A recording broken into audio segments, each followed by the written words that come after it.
Appearance on Dion's Daily Dose does not imply endorsement from or by any candidate or guest. The views, thoughts, and opinions expressed by Dion Bergeron or Dion's Daily Dose are his own and do not represent the views, thoughts, and opinions of any guest. Material and information presented is for general information purposes only. The Dion's Daily Dose name in all forms and abbreviations are the property of its owners, and its use does not imply endorsement of or opposition to any specific organization, product, or service. If you'd like to support the show, please visit our Patreon at patreon.com/Dion's Daily Dose. All right. Welcome, ladies and gentlemen, to another episode of Dion's Daily Dose. Today, we are joined by Ralph Calhoun here in the background. We're trying to do as much social distancing as we can, but the good news is it's a small group. So he's here. We're calling this, I guess, Real Talk with Ralph, right? So over here, I noticed you can't really read the red that well, but it'll be all right. So he is a former correctional officer. I worked with him for years at Indiana State Prison. We were both there for a while. He was there longer than I was, considerably longer. Yeah. How long? Almost 14 years. Almost 14 years. That's a lot. That's a major portion of someone's life. So after he left the prison, he went to Arsenal Middle. Yep. So, yeah. So he's got experience as both a law enforcement officer and a union steelworker. Now, I need to make a couple things perfectly clear. He does not represent the union.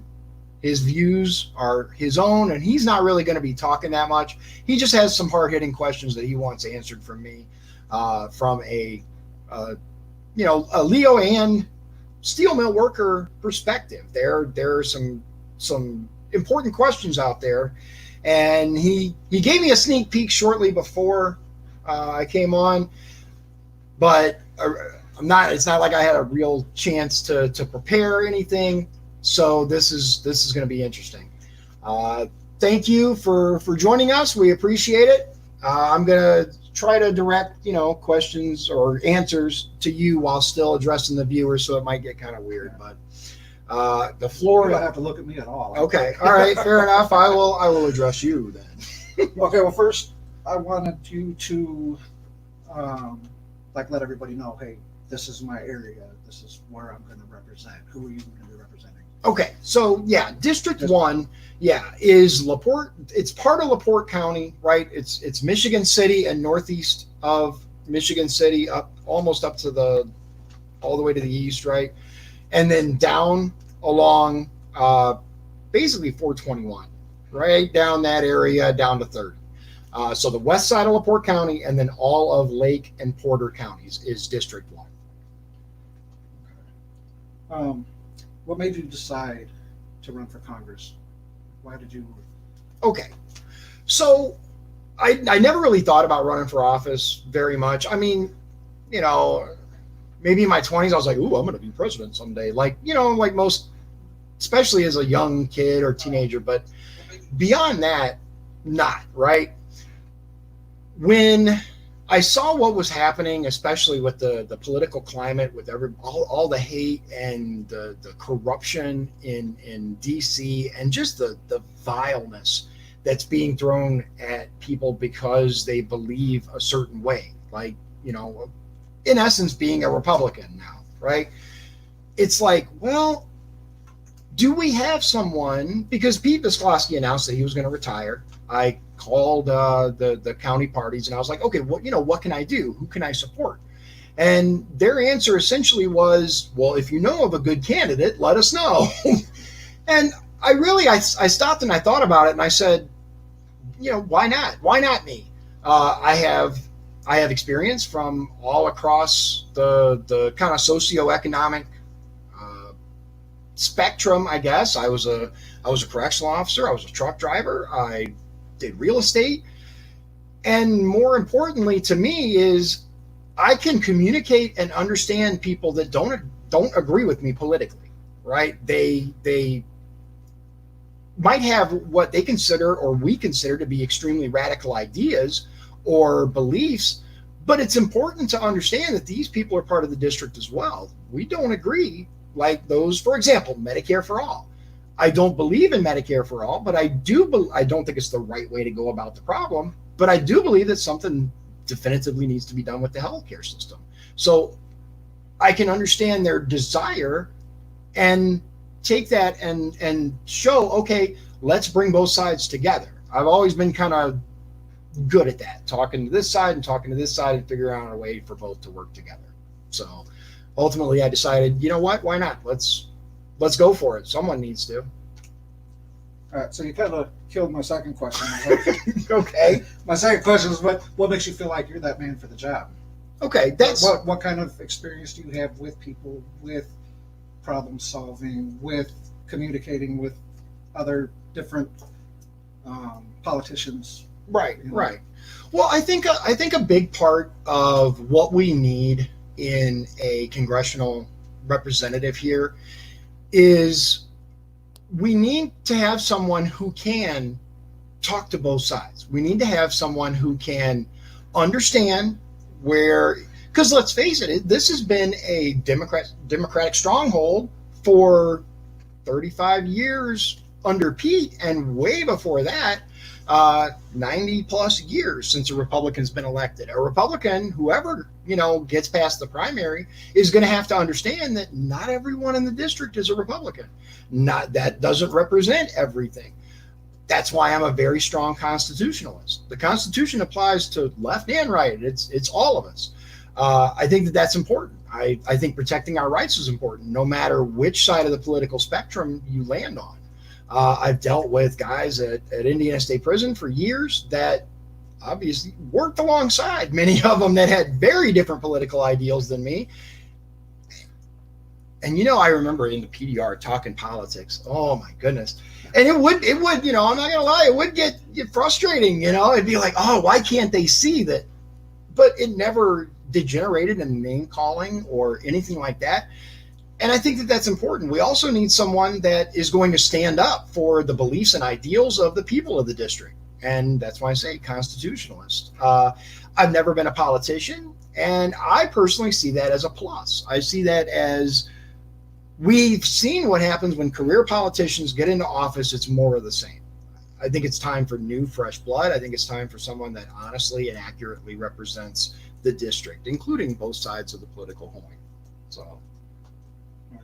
So keeping in mind, there's usually an underlying goal. There's usually an idea of what people want to do, what they want to accomplish. What are you going to bring to office to achieve common goals? Okay, well, that's kind of my thing. Is it seems like everyone running for office, especially lately, but in general, all the way back, has some sort of agenda that they want to bring. And it's good to have goals like fixing the healthcare system or protecting liberties. I was asked on Ballotpedia, one of the questions that they asked is, what sort of, assuming you win this election, what sort of a legacy do you want to leave behind?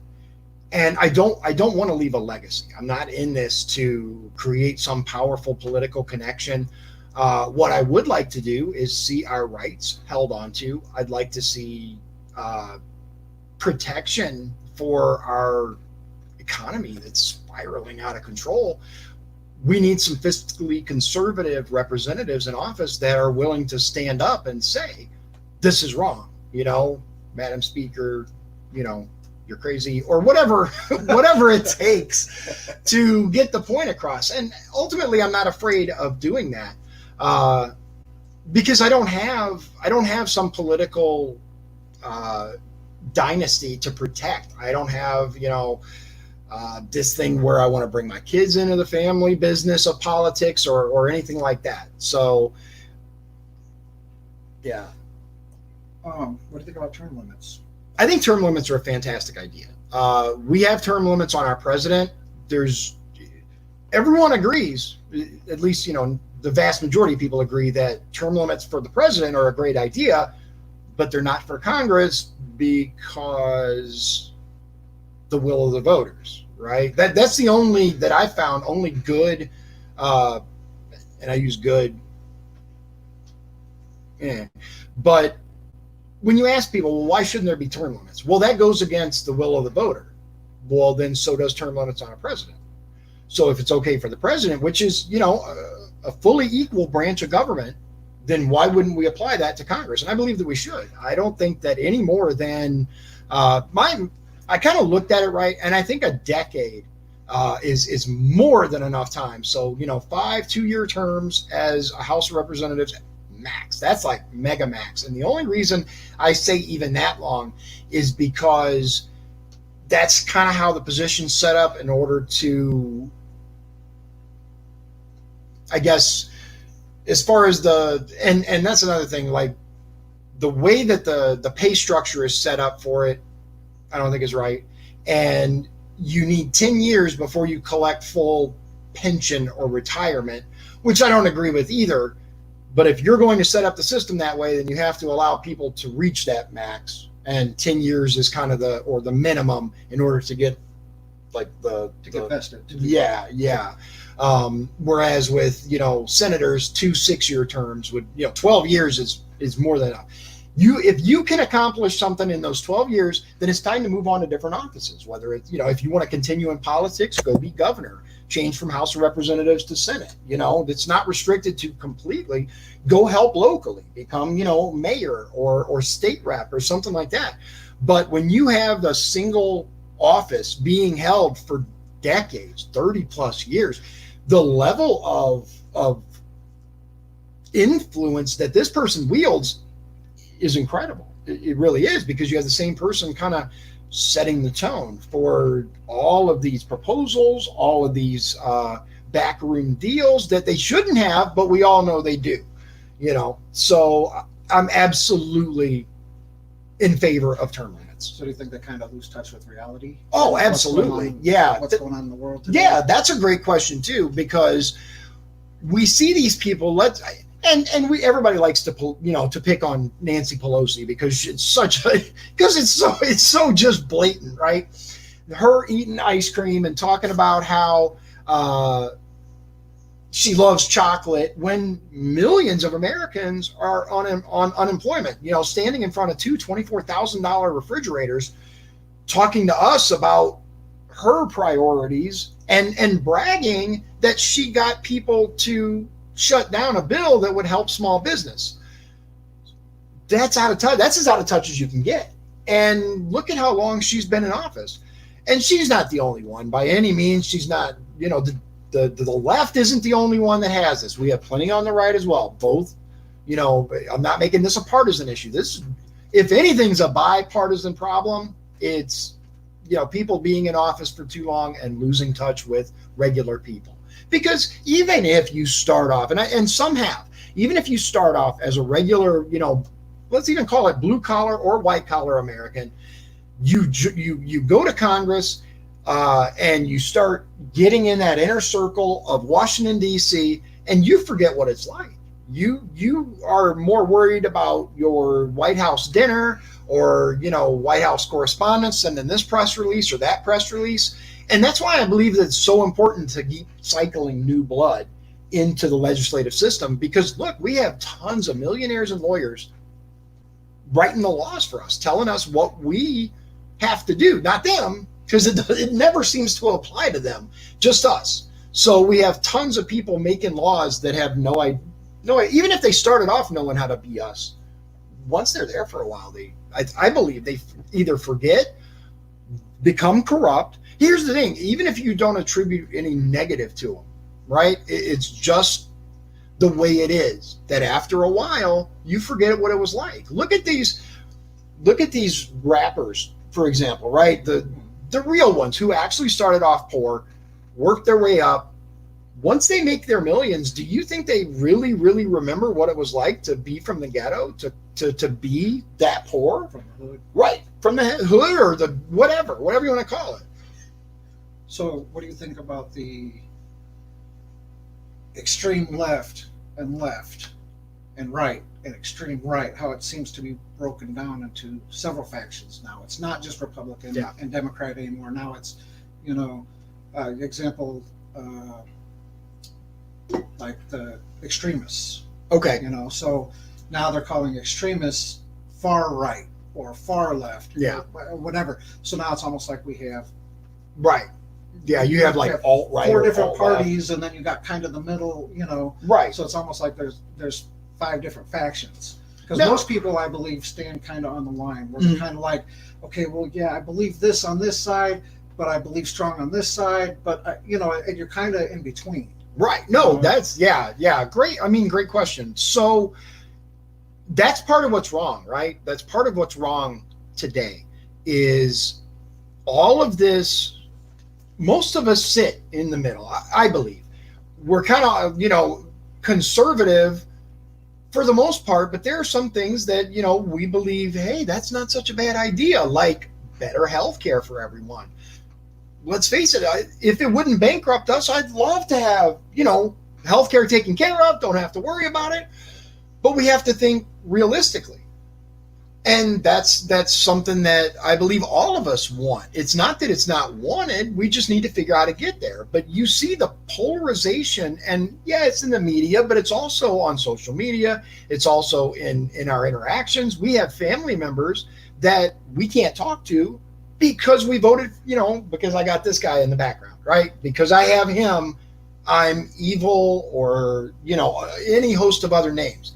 You're going to have the extremists. You're always going to have those. You're going to have those people that hate no matter what. But most of us, I believe, whether it's, from over here or over here, we all kind of believe this. We might be a little further here or a little further there, but the majority of us aren't out there wanting people hurt,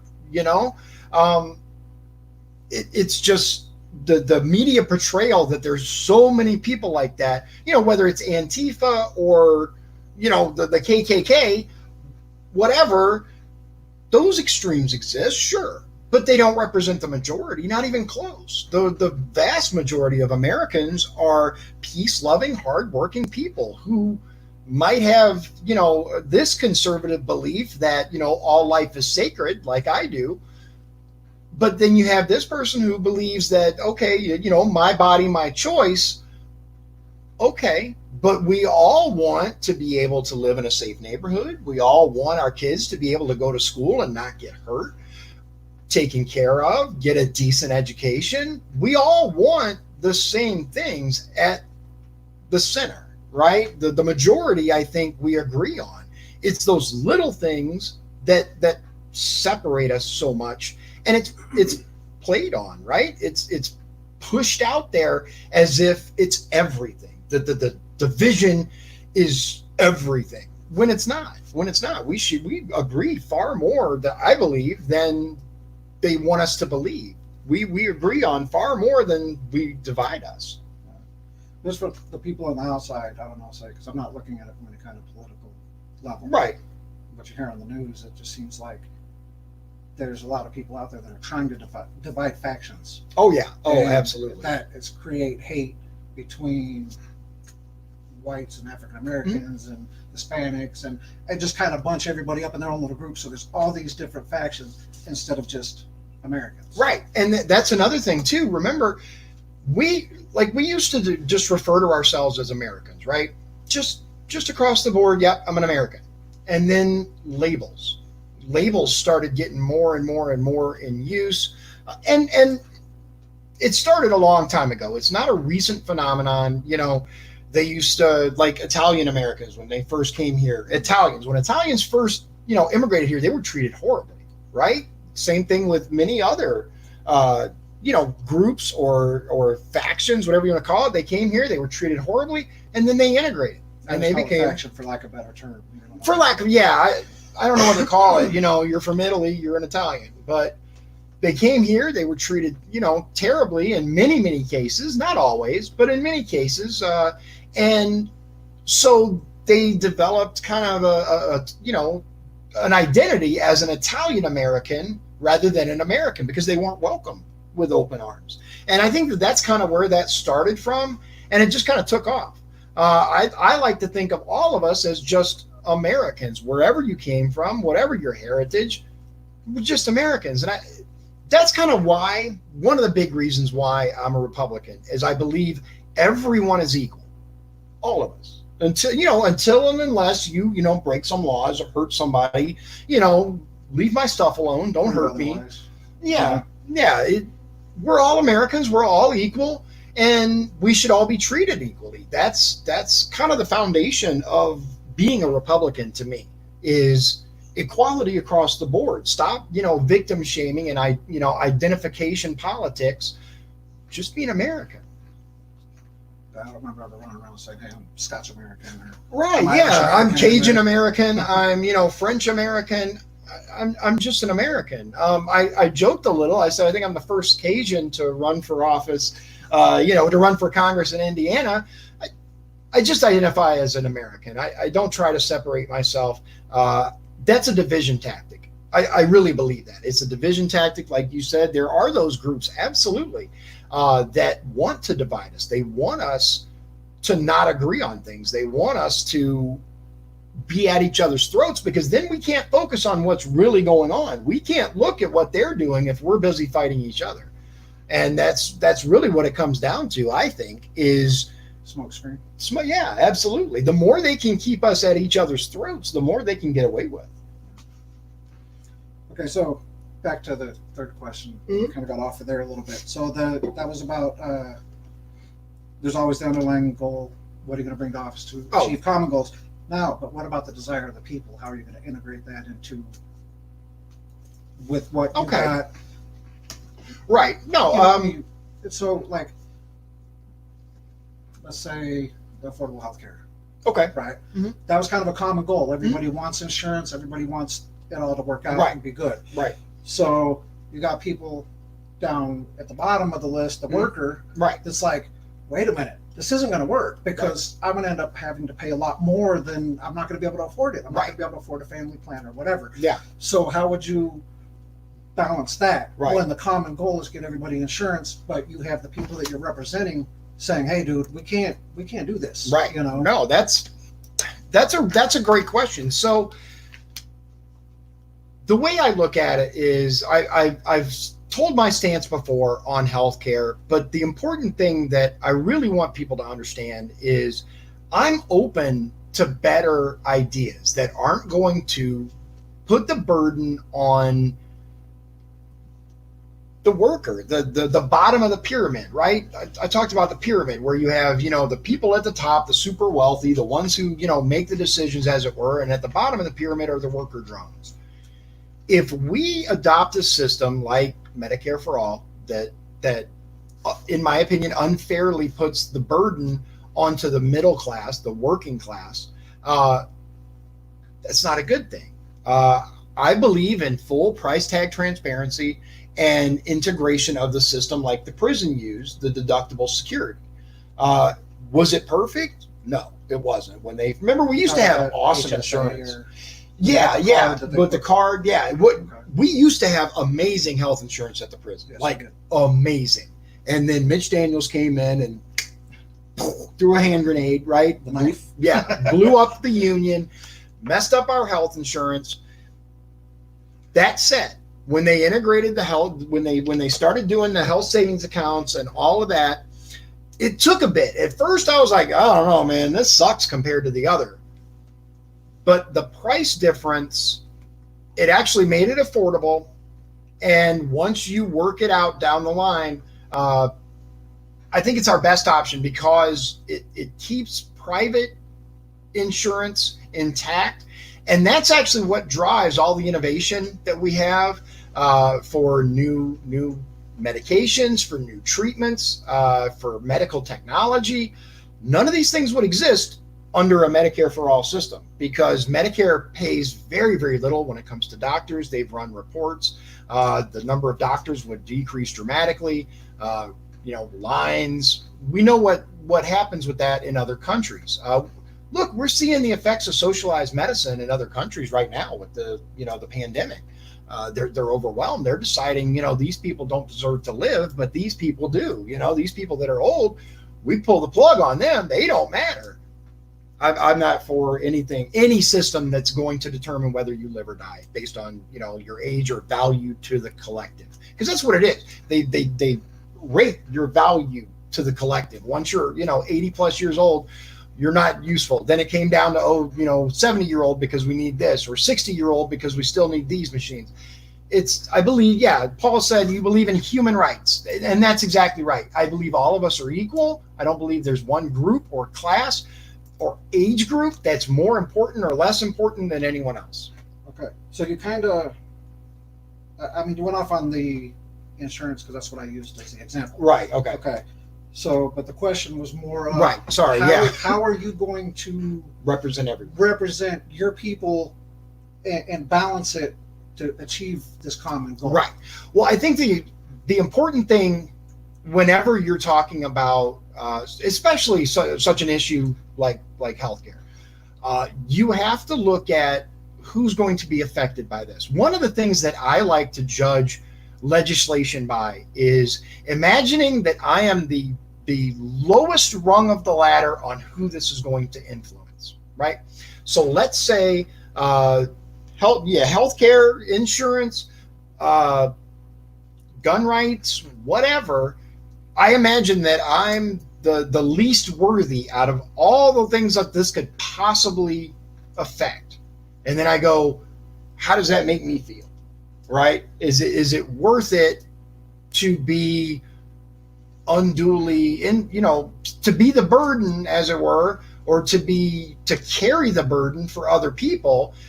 Or is it something that I believe everyone could benefit from? And it's one of the issues with just legislation in general is there's so many pages and so many issues that are tried to push into one bill. Representative Massey has said it. I've seen it. We need to work towards making each thing one issue, each bill a single issue, so that it can stand on its own merit. If it can't stand on its own merit, then it shouldn't be written into law. I want to represent everyone. I know that not everyone's going to have the same belief as me, the same system in place, the same focus as I have, but we have to go to the heart of the matter, which is the Constitution. That's the first check, right? Does it comply with the Constitution? Is it going to affect everyone? And I believe a lot of our representatives, a lot of our congressmen and women forget the fact that they have to put themselves in that position. They have to see, if this affected me, would I want this law, right? And that's something that I try to put forward in whatever legislation I want to put forward, or whatever I want to seek, is if I was affected by it, would I still want it, right? Because these people are making laws that don't affect them, so they don't care. One thing I think that I would do to make sure that I represent people the best that I can and to get everyone's voice heard is like a live stream like this, right? But to have the ability to contact someone all the time. We have these representatives that have the office hours, right? The person sitting at the office. We're so far ahead on technology. There's no reason to have, that anymore. The set office hours and stuff like that. I'm not saying I'm going to, be answering the phone 24 hours a day, but why can't two people do it? Yeah, there's email. There's multiple ways to connect with someone that isn't just picking up the phone and calling them. So I think lines of communication is important, and transparency is important too. Talking to you and saying, okay, I would vote for this, and here's why. Let me know what you think. And the thing to remember too that I want to make sure I get out there is just because people are most vocal doesn't mean they represent the majority. We're seeing that a lot with our politics, is the people who scream the loudest don't represent the majority, right? So that's important to keep in mind, that there are people who are never going to call their representative. It doesn't matter. They may feel a certain way, but they're just not going to do it because they think their voice doesn't matter or whatever. I'd like to reach those people. I want to hear from them, which is why I want to institute a little better way to reach them, right? We have technology here, so like an outreach type program or something. Right. All right, so here's where we get good. This is meat and potatoes. What's your fiscal policy? Okay, I'm a fiscal conservative. I actually believe in a balanced budget amendment. I believe that we got to stop there. Look, in every person's life, right? Any regular person that doesn't have a congressional budget, you can only spend so much money, right? You have a certain amount of money that you make every month, and if you spend more than that, you go into debt. Our country's been doing that for decades. It's not any one administration, right? It stretches way back. If we continue to do that, we doom our children, our grandchildren to paying off our debt. We need people who are willing to stand up and say, look, this isn't going to be popular, but we have to cut this. We have to cut that. And that's what it's going to take. We need someone who's willing to put the needs of the people above their reelection. That's really what it comes down to. I'm perfectly content with serving one term and enacting what I can to help the district, because that's what it's going to take. That's what it's going to take from people, because if they're worried about election, they're going to keep stringing us along. And ultimately, the sad fact is people care about the budget. They care about our deficit, but not enough to vote about it. Because if they did, half these people in office wouldn't be there. That's just the way it is. Kind of what's going on with other stimuluses and all that stuff. They're talking about more stimulus and more stimulus. And right. It's great. People need the money, but Mm-hmm. what kind of damage is it going to do in the long run? Thank you. Yeah, exactly. And we're not even having that discussion. That's the big thing, is our media doesn't do their job. We know that. What we need to have is people, economic, experts, come on and talk about, okay, so if we do this, right, with these continuous relief packages, stimulus packages, whatever you want to call it, we keep putting this out there, we keep printing money, what's the long-term effect, right? What's it going to do? How are we going to pay this off? We have a limited number of representatives in office that are even willing to talk about that. Massey is one of them. Rand Paul is one of them. That's really, I think there might be some more, but not many. They're not willing to stand up. Look, when all Massey wanted with this relief bill was Congress to be on the record and say who votes for what, and he was like obliterated, man. Even Trump was like, throw him out of the Republican Party. I'm like, so we need more people that are willing to stand up and take the heat, and I'm willing to do that because And get thrown out of the Republican Party. yeah, hey, it is what it is. I'll run as an independent next. So I just, I don't want to be kicked out of the party because it is my ideals, right? The Republican Party lines up with my ideals, but I'm not beholden to a party either. Okay, so if given a choice of committees that you would sit on, right? Mm-hmm. What would you want to sit on, and what would you just want to hang out, supervise? How would you supervise it? Okay. Are you a micromanager? Are you one of those that's going to get all into everything and dig into right? I will admit that one of my weaknesses is delegation, right? Because I want to have oversight. That's what it's all about to me. I don't mind letting people do it, but it's one of the reasons why I won't let anyone control my social media accounts, even though there have been people that have, hey, I'll take over your Twitter for you, or I'll take over your Facebook for you, or whatever, because it's not my message. It's someone else putting out a message on my behalf, and I think a lot gets lost then. Yeah, I'm sure they can do a great job. I'm sure they can put it out, but everything that comes out, with the exception of my surveys, because that's kind of published to multiple platforms at a time, my mail, right, MailChimp stuff, with the exception of that, everything that comes out of my social media, every post I make for my official account is me. I believe that's important. There are not enough people, at least, and I'm not saying I can't. There's no way I'm going to be able to maintain all my social media and go to Congress and represent everybody and answer the phone and that's why you have a staff. But one of the most important things, I believe, is accountability for someone. The buck stops at the top. If you're willing to put someone in charge of your social media account and that person puts something out that makes you look bad, you're the one responsible because you're the one who put them in charge. So accountability is a big thing for me. Any mistakes I make, because I make them, I take responsibility for them. I think we need more of that. Delegation, I'm working on it. I'm working on it. I'm trying to kind of, take a more hands-off kind of a thing. But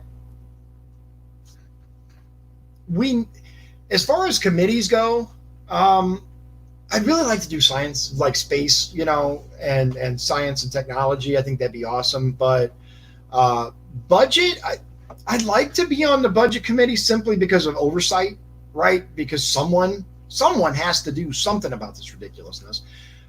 All of the committees are important, right? I don't believe that I should sit on the military, funding and all of that, because I think that's important to be a veteran. Just like for the VA, the oversight of the VA, that should be a veteran, someone who's actually been through it. When you put people in charge of things that they have no concept about, then I think that's an issue. I'd like to see someone, like, for example, with me, transportation, right? Department of Transportation. I was a trucker for, almost a decade. I think I could make some headway there, as far as infrastructure. I see the issues there. Maybe Bureau of Prison Oversight. I forget what the name of the committee is for that, but I'm sure they have many. ACA is a big one. Yeah, I think that's a federal. Yeah, there's many different committees, and that's the other thing, right? The parties control who's on these committees. So you have to, if you want to be on a committee, you have to do what they want. That's one of the many, many, many issues in Washington. I'll serve on whatever committee they decide I'm worthy of, right? But those are the ones that I think I can make the biggest impact on. Primarily, Department of Transportation, infrastructure. I forget the names, but I'd love to do science and technology, but as cool as that would would I really, be that great at it? Probably not, because that stuff goes through a telescope. That's it. Yeah, that stuff goes way beyond, the tech that I grew up with. It took me a while to figure this out. So all the wild stuff they have now, but infrastructure, transportation, stuff like that, absolutely. I think I'd do a good job on that because I understand, how it works, right? Hours of service and infrastructure and roads and all of that. It was a big part of my life for a long time. So, do you have any ideas on maybe creating jobs, making more jobs for the community, or what would the word be that I'm looking for? Like having your committee, you know what I mean? Right. Well, yeah, I understand. Make more positions to maybe create something totally different. Right. You know what I mean? Well, I do. One thing that I think is really important is, and I've talked about this before a little bit, is congressmen and women, congressional representatives of the House of Representatives have almost $1 million a year to spend on staff, right? $900-something thousand. Their chief of staff gets paid, the average like $130,000. So you still have $800,000 left over after you pay your, average rate of the chief of staff. And then you go down the list. There are a bunch of jobs that could be created just with that. But the important thing, that alone isn't going to help a community, right? It's not going to do much. You're going to help, a few locals, which was the entire point of that. Was you see all these people with all this staff in Washington, right? Running around, doing all this stuff, when they have maybe one or two people at offices, around the district. I'd like to see more local people employed by these Congress people, actually doing the very thing you were talking about, looking into how to help communities, how to generate jobs, how to work with local and county officials to improve projects, to create projects that actually help with jobs. I mean, we could we could take, for example, the roads, right? The way it's set up right now, we have asphalt that's being used for our roads. And this isn't something that I'm saying I'm definitely going to do, I'm just kind of, talking here. But if we switch to hempcrete, right, which is a hemp-based concrete that actually lasts a lot longer, or recycled plastic, we could actually jumpstart an entire industry here. These are things that should be looked at. They're things that we should have people looking into, have, Joe, who has plenty of time on his hands, look into that, do the research on it. And that's what I mean by, they have a staff, have the staff look into that instead of spending, if we could, here's the thing, if we could cut these bills down to, 20 pages, then they wouldn't need 30 people. They usually about 18, right? They wouldn't need 5 people, for example, poring over these bills to translate them and tell the representative what they say. I personally would like to read the bill myself, digest it. What does it say? Tell the people what it says. And the way that it's set up, because they give these people these 100, 200, sometimes 1,000-page bills, half an hour before session, right? It's set up to fail. It's set up to sneak things under the radar. The only way to fix it is within the system. We need someone who's willing to get up there and say, no, this is crap. We need to change this. Right. Right. So, that being said, a recent bill that has been going around, passed or not, I don't know. HE 5717. Oh, 5717. Yeah. 5717. Yeah, I know that one well. Everybody's curious about this one. Yeah. Paul said recycled tires / rubber roadway. Yeah, that's another thing. We've seen recycled rubber. We've seen recycled plastic. There are other options. Paul also said we need our congressmen to do town forums more than every 2 years. Right. When it's election time, they'll do the town forums. What about in the meantime? But back to your question, 5717. I did a video on this before, but I'll touch on it again. This thing's horrible, man. Have you read what all's in this? It threw me all kinds of ways. I was looking at it, and it's like you said, there's so much in there. Yeah, there's a ton in it. You read the first part, you get to the second part, and you get all confused there, and now you're confused here, and you forgot what was up there because that was all. Yeah. Yeah. So basically, what it comes down to is, and they made sure to keep. Excuse me. They made sure to keep weapons that could be grandfathered in, right? So that when they run the fact checks on would it ban assault rifles, it's mixed instead of coming up true on the whole fact checker site. I did from USA Today. I put that on Facebook, a USA Today article that was fact checking, does it ban assault rifles? And Facebook actually flagged it as partly true. It was explaining yes, and it gets that's how bad it's getting with social media, but that's another subject. 5717 would basically take almost every weapon and classify it as an assault rifle, and then it outright bans assault rifles. So anything with a pistol grip, anything with a detachable magazine, like one or two of the following, right?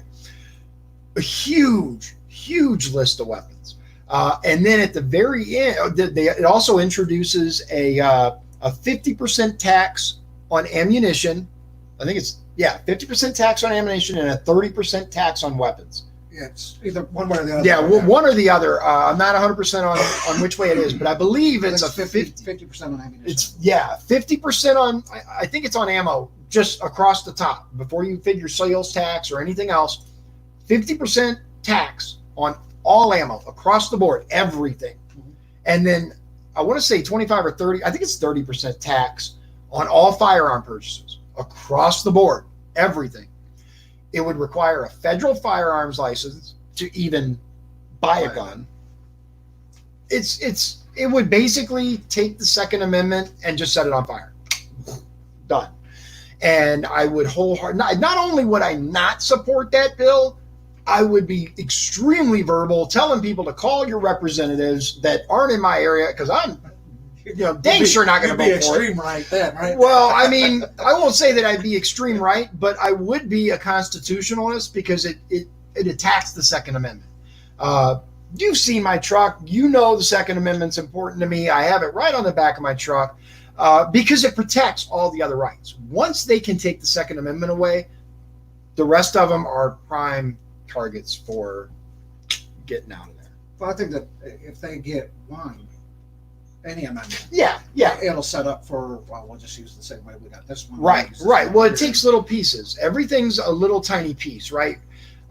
Like with the Second Amendment, once they ban this, then they move on to that. Anyone who says, we'll give them that, we'll give them that. We've done that for years. We've done decades. It's not worth the fight. We'll give up this in order to keep the rest. We shouldn't have to do that. I could go on for hours about that. Okay, so this is kind of stupid and it's far-fetched. Okay. It's kind of, so they made it illegal to drive in a fast lane Okay. on the freeway. Yeah. On the inside lane. Right. And if you're in that lane Mhm. and you're doing 55, 70, whatever the speed limit is, you're doing a speed Right. limit, You're doing the speed limit. but you're holding up traffic, Mhm. you can get the ticket for that because you're holding up traffic. So, that being said, Right. so now I'm getting a ticket for obeying the law. Obeying the law. Exactly. Right. So where's the difference when, okay, I just killed somebody, I'm in court, Right. but I can break this law. I have to, like, you can break this law, but you can't break this law, but you can't break that law, but you can, you know what I mean? And Right. it's okay. No. Yeah. Um, Yeah, I see what you're saying. And here's the thing: as a former truck driver, there are very, very few things that irritate me as much as somebody riding that fast lane, right? Just sitting there. Keep right except to pass, right? Keep your butt in the right lane unless you're going around someone. That if you would just do that, everything else would be fine. But let me clarify: if you were doing the speed limit, I don't see how you could be given a ticket if you're doing the speed limit. if you got Now, 3 cars behind you doing 90 or trying to get by, yeah, right trying to on go, you, you're doing, let's say it's 70, you're doing even 72, right? You're doing, or even 70, or even 68. You're not, speed limit means speed limit. speed limit. That's as fast as you can go. We start getting into all kinds of problems because how can someone be ticketed for breaking the law when they're not? For not breaking the law. Right, You're yeah. obeying the law. Yeah, But see, where I'm more getting at is, where's the line? Mhm. You know what I you're mean? you're right. If I can break that law, like, the guy that's obeying the law gets in trouble. Right. Instead of the So- people who are trying to speed, they're not Right. getting in trouble. Right. So Right. why is it any different from stealing that candy bar Mhm. or, you know what I mean? Right, I do, but it's a slippery slope. And I think it comes down to personal rights and freedom. But when you're absolutely right, when you start telling people and giving them tickets for not, breaking the law, because people behind them want to break the law, it leads into dark, dark territory. I mean, it really does. Where's the line? Where now, is the line? When Yeah. you get back up into, like, the amendments and Mhm. the Constitution and all that stuff, as it rolls downhill, I mean, can they do the same thing? Can Right. they break this law to do this? Can you Right. break that law? So when they got it all broken down into, this is an assault rifle, this is an assault rifle. Right. Well, this, pistol or handgun, whatever you want to call it, is Yeah. semi-automatic, so we can't let that either because that's Right. that's an assault handgun because Yep. it's not a revolver, whatever. Right. Absolutely.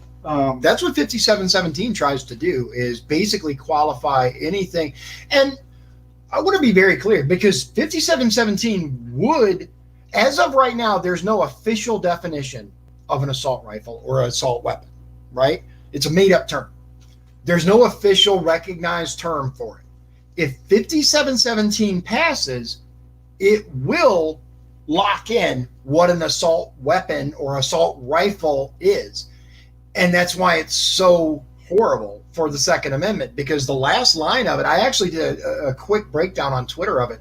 The last line of it is that, did you see this? Did you read the whole thing? No. When you get to the end, it says that any part of this if challenged, right, would be challenged individually and would not nullify the rest.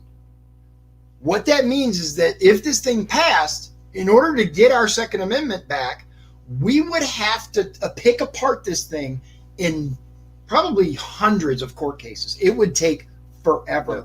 Yeah, it is. It's a lot to get our rights back.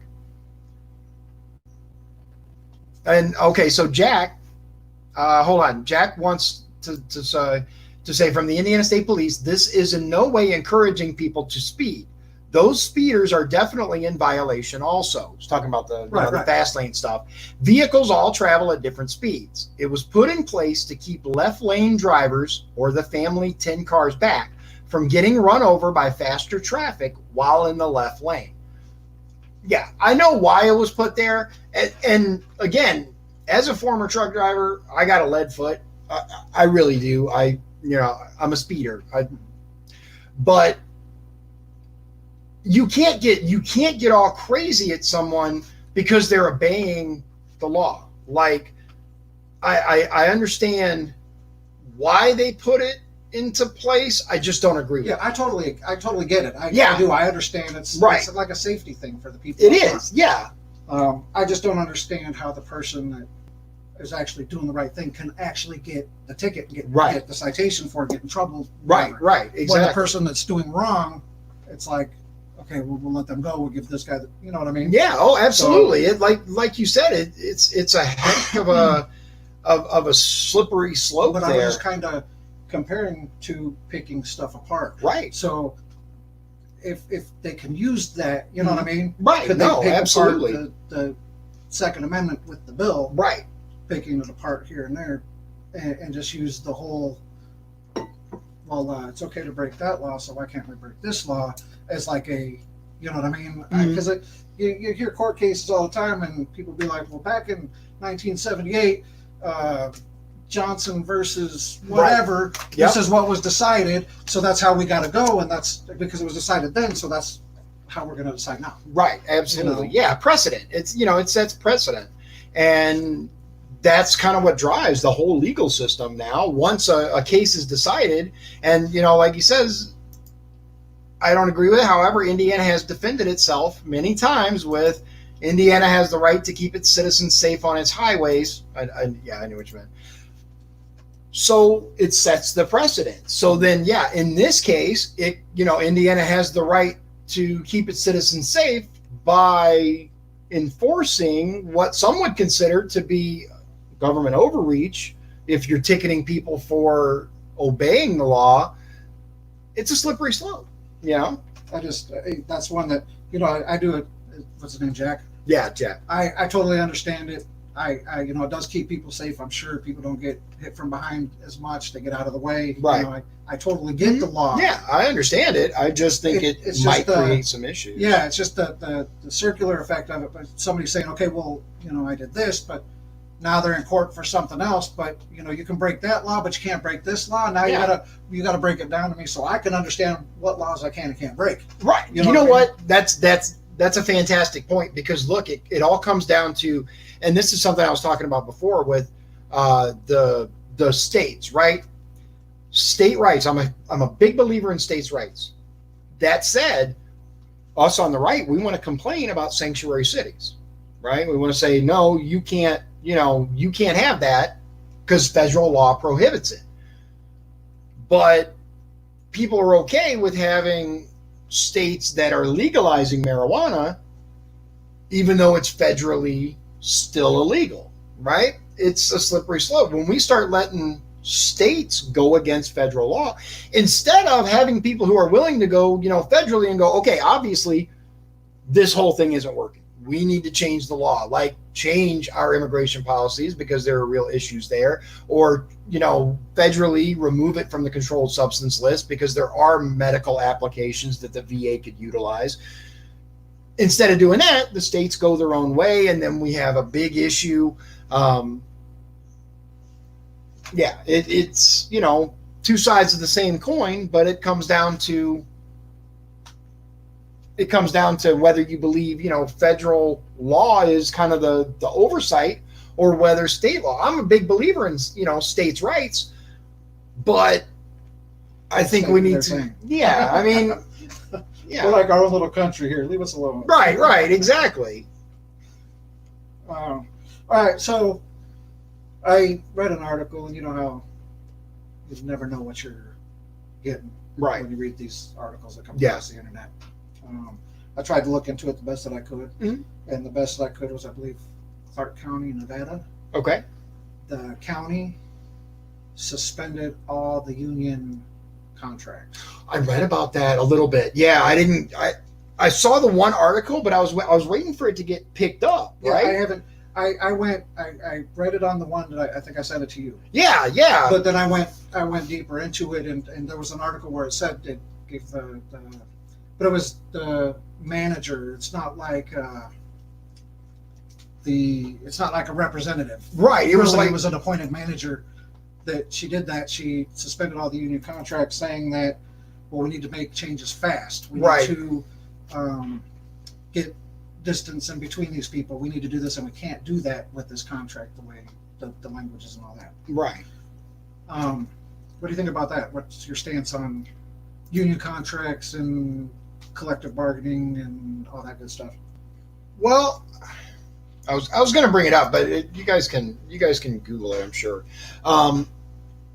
So here's the thing: if we're going to be taken seriously as a town, right, a county, a city, a state, or the federal government, that's like there was actually a court ruling that was just handed down by the Supreme Court about the Affordable Care Act and the fact that we still owe billions of dollars because of the language of the ACA.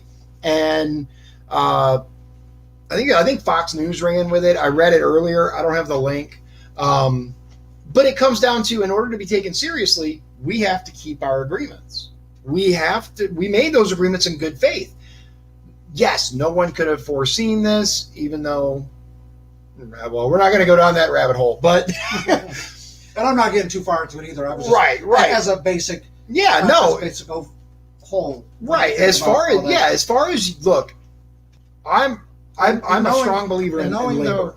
Knowing though that collective bargaining is kind of not the Republican Party's thing. Right. And that's, know what, I do want to address that, because that's kind of been seen as the party line, right? In general, the left is pro-labor, the right is pro-business. Here's the thing: you can't have business without labor. It's a symbiotic relationship. You can't have a successful company without people willing to work at that company.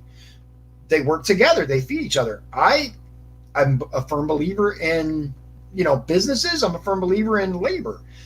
If the people who work at a location believe that they'll have better conditions by all banding together, collective bargaining, I'm all for it.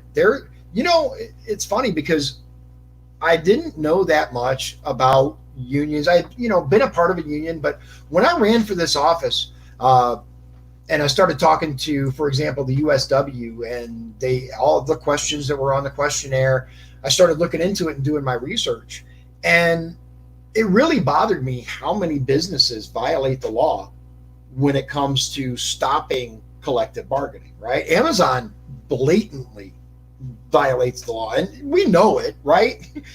All the stuff, there's tons of videos out there about how Amazon stops their employees from talking about forming a union. They actually produce literature for their employees, the supervisors teaching them how to union bust. I mean, it's pretty wild, man. But that said, I believe that people have the right to form, collective bargaining, unions, whatever you want to call them. And that's why I'm as far as I know, the only Republican candidate that isn't in favor of right to work the way that it's written right now. I know what they were trying to go for. I think it's too much. It creates so many issues. These places that have signed the union contract, and the funny part is every case that I saw with this, it was a Democrat in office that had said, no, we have to suspend this contract. The side that's usually so pro labor. But it just comes down, in my opinion, to stand by your word. We, as the city, county, whatever, said that this is the way it is, and USW is affected as well. The steel mills, there's union, there's contract issues right now there, and I'm not going to ask you anything. Yeah, he can't say anything. I've read, right, public information. It's not like anybody's telling me anything that's not publicly available. There's in negotiations right now because there are people being laid off that there's contracts in place, right? They should be expected to uphold those contracts. Let's ditch that one. I don't want to stay on that topic just because I don't want it to look like I didn't. No, I got you. Yeah, wax. I was just wondering, and that's why I used that, just to see where you stand on. Yeah. What do you think about them just coming in and saying your contract's done? Right. I'm against that. They didn't do that. Right. That's not what's going on. But they say your contract's done. Let's, whatever. Yeah. To clarify, that's not what's going on there. Yeah. I am pro labor in so much as if you have a contract, at least especially because it's a government thing that's going on, where they said, your contract's done, we're suspending it, until deal with it. The pandemic. Yeah. Now we got to readjust how everybody works, right? Work areas, workstations, spread apart, whatever. Which goes into the next part. Yeah. Right. Mm-hmm. So, what's it like for you right now, being in a world where you pretty much got to learn as you go because it's your first time running for anything? Yeah. During a pandemic. Oh my goodness. You can't go anywhere. You can't do anything. You can't. Right. Right. So, I've talked a little bit about it before, how we went from, having these forums and these interviews with these places to who they were going to endorse. And, we had the Indiana, Ag Council, the Farm Bureau, stuff like that. And all of a sudden, all this stuff's canceled, right? With no one having any idea of how to move forward, how to reach the people, how to continue to get your message out there. I've done the best that I can to figure that out with, streaming.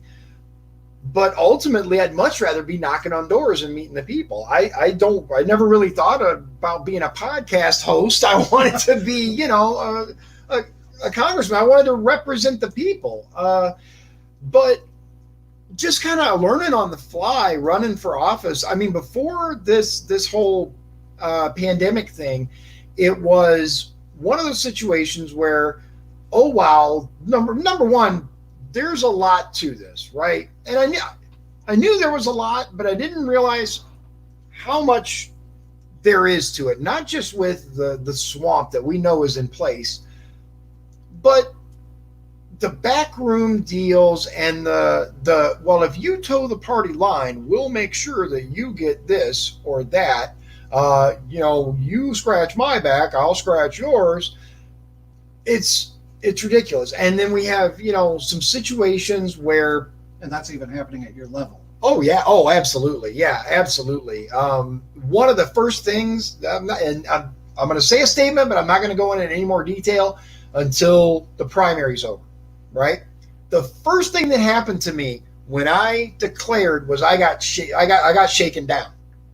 Right. I got told cough up bucks or and that's what's wrong. That's what's wrong with the system. It is absolutely definitively rigged against regular people. Just I'm putting that out there.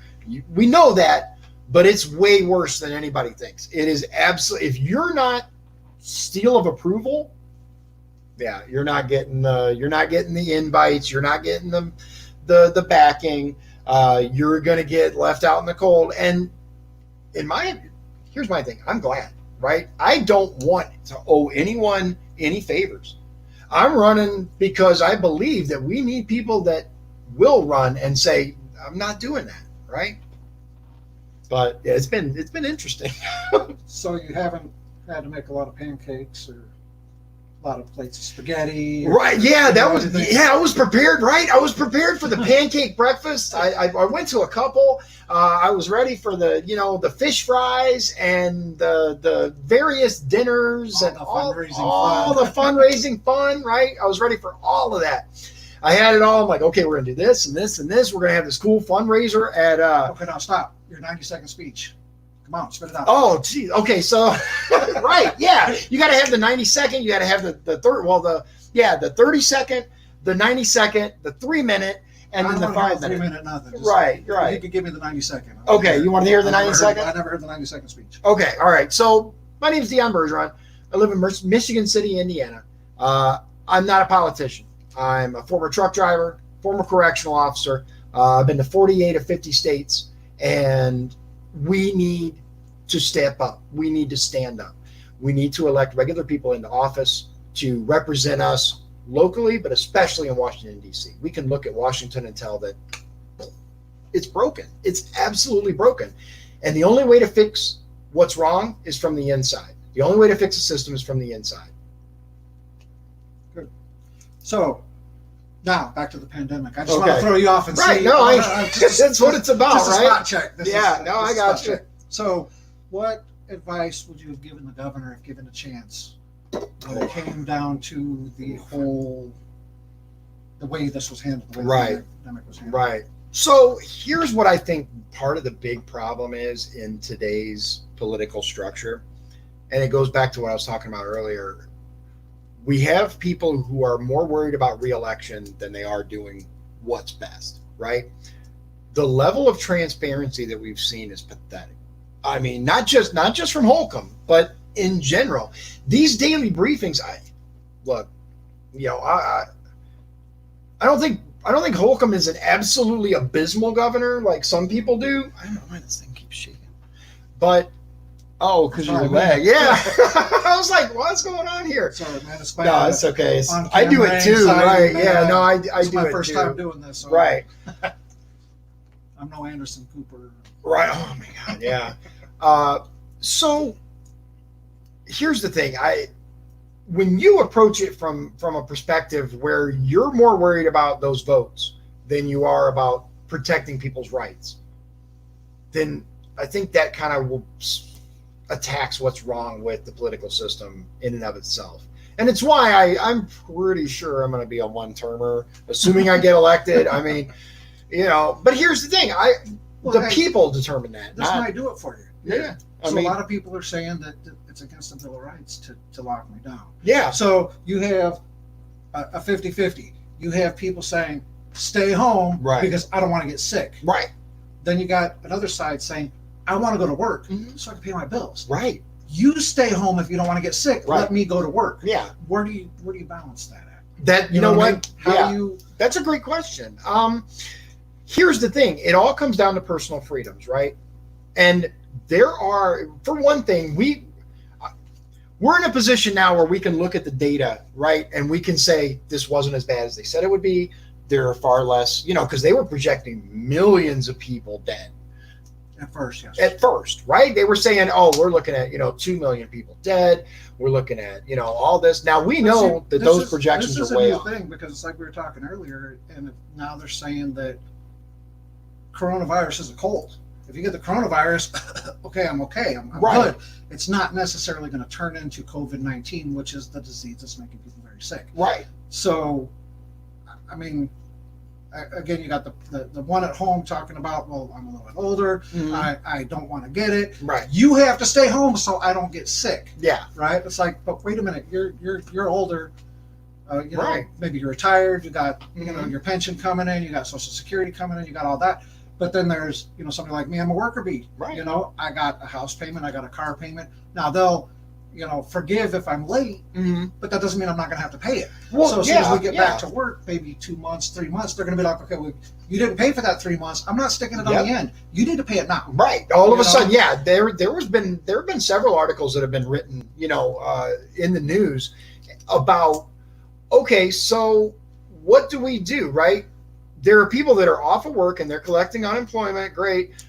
If they're able to collect it, because not everybody's included in that. Part-time worker. There are people with a couple of part-time jobs that don't work full-time and don't qualify. But let's say they do float you, right? They float you for 30 days, 60 days, whatever. When that time's up, they want their money now. How do you take this person's fear and this person's need to feed their family and balance those? It's a good question. Which is something you're going to have to do. Right. You know, Absolutely. You're going to have Yeah. to. You're going to have to put yourself in the middle. And, Right. You know what I mean? But yeah. How would you respond? Yeah. Well, I have the benefit of looking at the numbers now. That's what I was saying before. We look at the numbers now and we're like, it's not nearly as bad. Here's the thing. What it comes down to for me is the stay-at-home order was initially made so that our medical system could keep up with the projected numbers, right? These numbers that we were told we'd have our hospitals overwhelmed. We needed way too much. The ventilators, we needed this, we needed that. We didn't have enough of this. Shields, right. gowns, And everything. yeah, and the sad fact of the matter is these states were responsible for trying to get, for keeping their stockpiles, right? That's just the way it is. People want to try to twist it. States are responsible. The federal government is there as a backup to help those states. But we have now a situation where the hospitals are laying people off. Some of them are really in danger of closing. We have rural hospitals that are about to go out of business completely because everything has been frozen. Everything's been put on hold. We have to do this. We started it in order to catch up. It was put into place so that we could catch up. We're caught up. Like the hospitals are not overwhelmed. We're noticing via testing, the USC study that recently came out, USC, I forget which one it was. I think it's USC because it was in California. So yeah, I think it was University of Southern California. But this study says that based on the numbers, that this many are infected. I don't remember the exact numbers, but it came out to like 0.2% fatality versus the projected 2 to 4%, sometimes even higher in some cases. And they believe that many, many, many more people were infected and are infected, have already got it and recovered from it. So we have to reopen the economy now.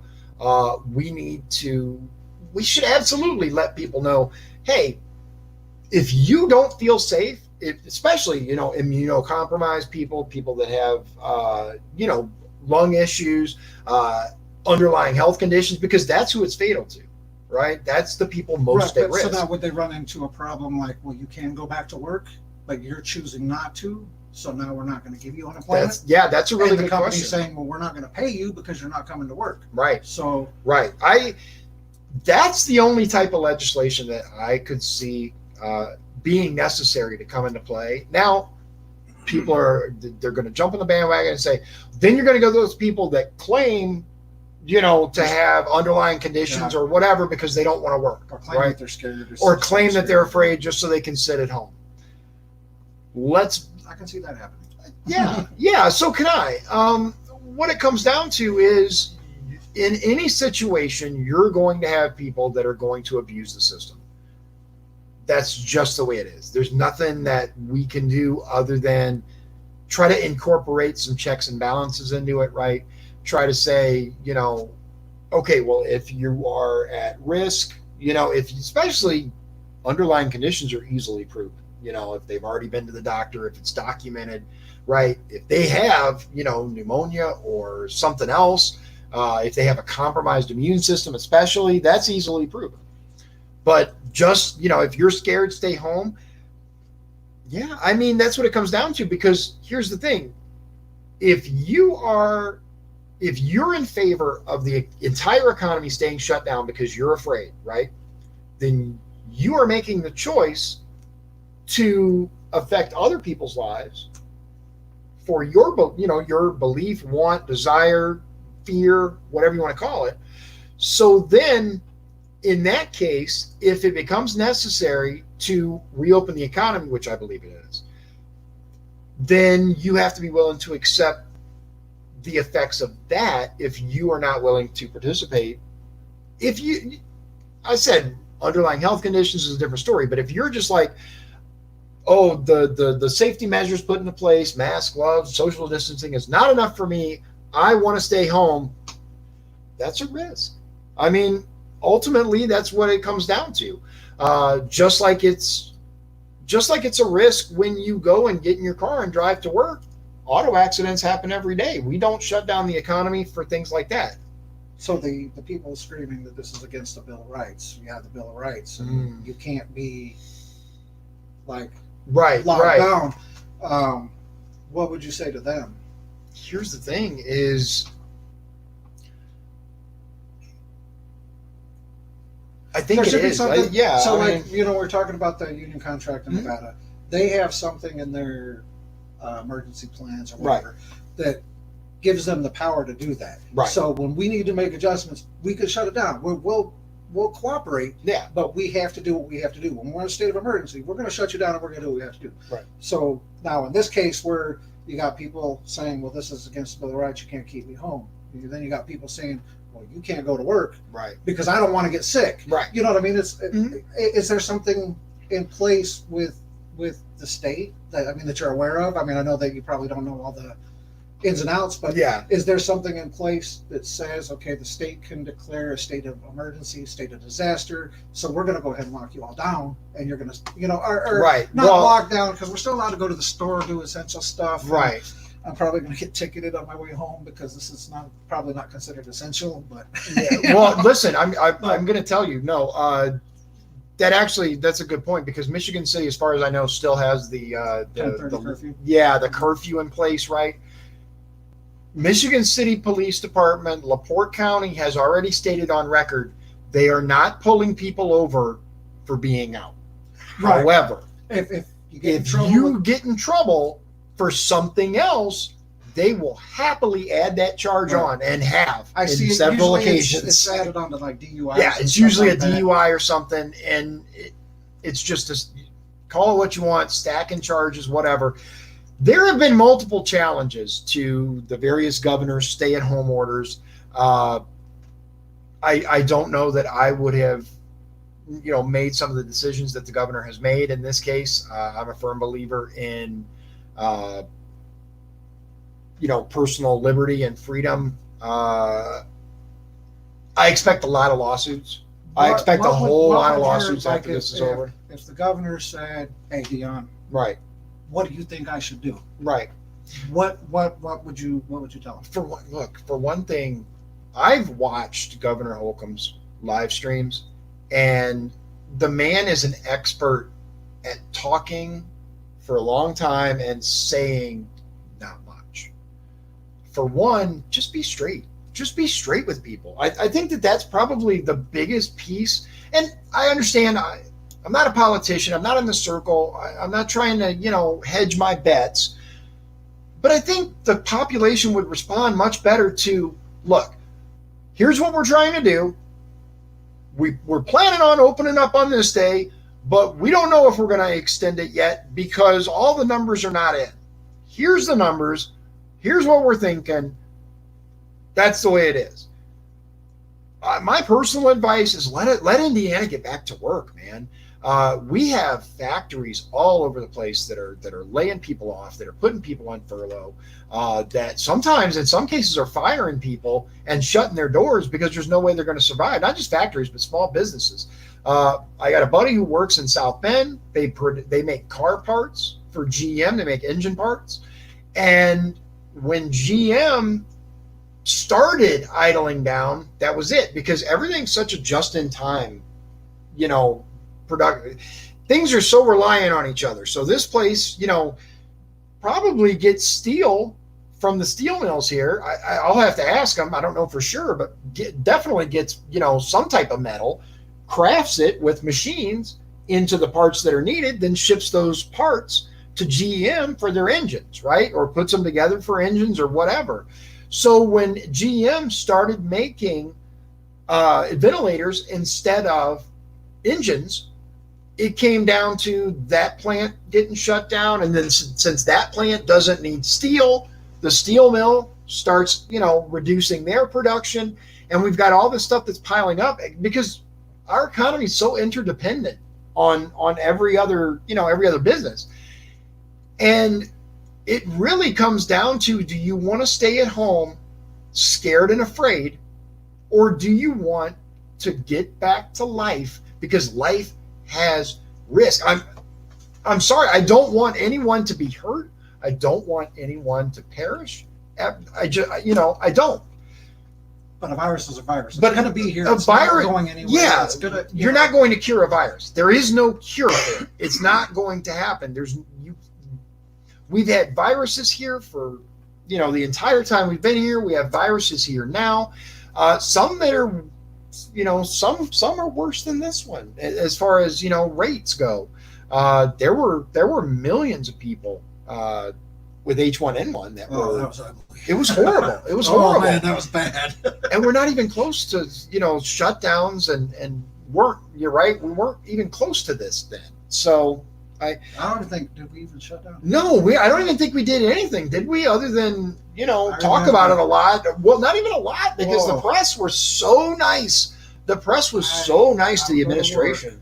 And I had long johns on, and I had a jacket on, and then I had a coat on, and I'd get up into a payloader, and I'd turn on the heat and get it cranked up as hot as it would go, and keep it warm in there. Yeah. I'd take my Carhartt. I had a Carhartt. Yeah. I would take that off, curl up in a little ball, cover up with the Carhartt as much as I could, and sit there and shiver. Right. I was cold. Everything hurt. I was miserable. Yeah. So when I started feeling better, Right. I decided, well, I'm going to go get a thermometer. I haven't had a thermometer. If I feel all right today, I'm going to go get a thermometer. Yeah. Had 102 fever still. I was Yeah. like, oh man, this is bad. Yeah. You must have been So- really, really burned up. Yeah. So that turned into the urgent care, and I've been followed by bronchitis. I tested positive for the flu. I had bronchitis. I was all inhalers and all kinds of stuff, and it was Right. Well, I would imagine this is going to be kind of the same thing. Yeah. If it doesn't turn into that disease part, the disease lungs with the COVID-19, Right. that's the part that's a little unnerving. Right. Well, I just read on one of my previous shows. I just read an article that was I believe it was Herald Argus, where they talked about, we believe here in Indiana that we've had it for months, going, that it already came through back in December, January, February. People were getting sick. Yeah, we had Really tons sick. of people getting sick, and everybody testing negative for the flu. Yeah, it wasn't the flu. So what was it? And I do believe that once all the numbers come out, we're the real numbers, not the inflated numbers, right? The real numbers, once they come out, we're going to see that this is a lot less deadly than we were told. It might be as contagious as we're told, but it's definitely not as deadly as they led us to believe. It depends on what you have, though. If you just have the coronavirus, Right. you have a cold. That's not Right. That's not going to be deadly. Right. It's If- the underlying conditions if that you- mess you up. No, if it turns into the disease, the COVID-19 Oh, that right. we're talking about, Yeah. that's when they might be able to say, well, you know what, 80% of the people really died of COVID-19. They had COVID-19, but not that had the coronavirus. Right, Just right. that part of it. Yeah. I don't know if they run hand in hand. I don't think that every case of coronavirus turns into COVID-19. Yeah. I I don't know the science on it. What I know for sure though is that we've had health departments that have been told to fudge the numbers. Here's the thing. I'm not saying that either. That's all him. Yeah, that's me. We've seen evidence. Dr. Burke said it. We had the senator from I think it was Minnesota, or I'm not sure. It was a senator who is a doctor, and he got a letter from the health department that told him presumptive, right? Even if they haven't been tested. Here's my point is, how can we make informed decisions without real numbers? Unless we have real, unaltered data, right? Because if you look at the numbers, all of a sudden, all the flu cases are way down here. Apparently we cured the flu because we're not having flu issues anymore. Everything's being presumed to be related to this, right? So unless we have real numbers, we can't make real informed decisions about either the economy or the health, right? Okay, so if you were able to give the governor your opinion, Mm. he asked you, what would you do? Right. You'd open the economy back up. Oh, absolutely. Absolutely. Okay. Open the economy, institute safety guidelines, because that's what it comes down to. If you feel the need to wear personal protective equipment, PPE, then by all means wear it. If you feel the need to avoid certain locations, then that's your choice. If you need to stay home because you have underlying conditions, then do so. But we have to start getting back to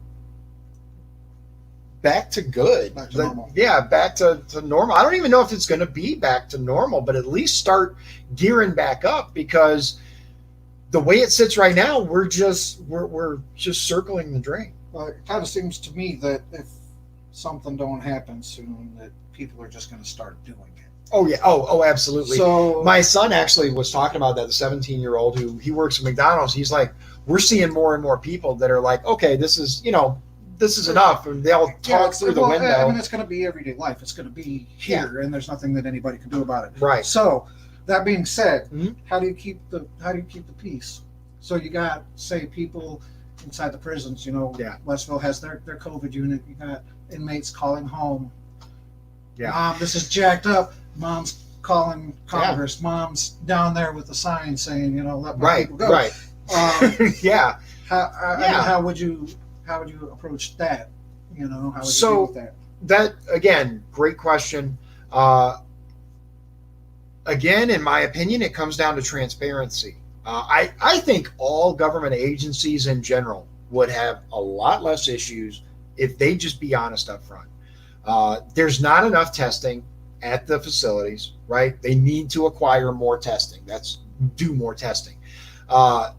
Westville, apparently there was an incident. I put it on my official page where an officer was beaten badly. It comes down to what happened at that facility, right? What led to that? And one of the key things that leads to that is by not letting people know what's going on. I don't know. I didn't work at Westville, so I can't speak to the way that Westville's run. I worked at Indiana State Prison, but what I will say is we need someone who is willing to look into things and willing to make things happen so that this doesn't happen again. When you have a situation where you have a bunch of people in one location that are scared, bear in mind what the media has been doing with this. They don't have access to the internet. Right? They don't have access to the information that we have that tells us it's not as bad. Right? Like the USC study, like all the stuff coming out, that's like, oh, okay, the initial fear was hyped up.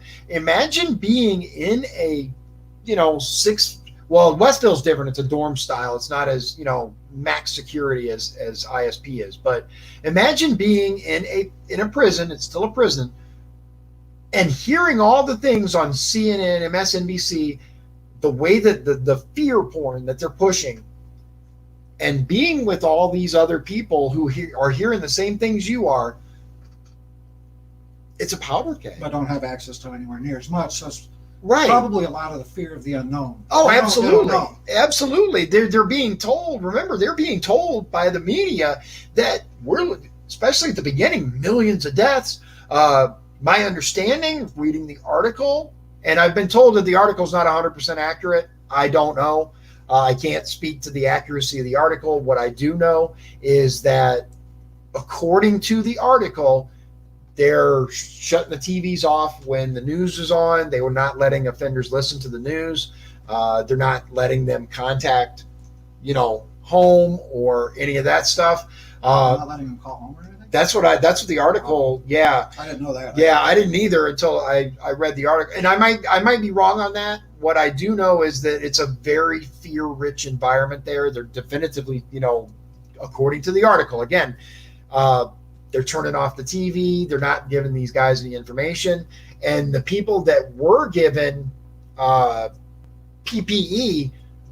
according to the article, again, there was no instruction on how to utilize it, whether it was for a day, a week, a month.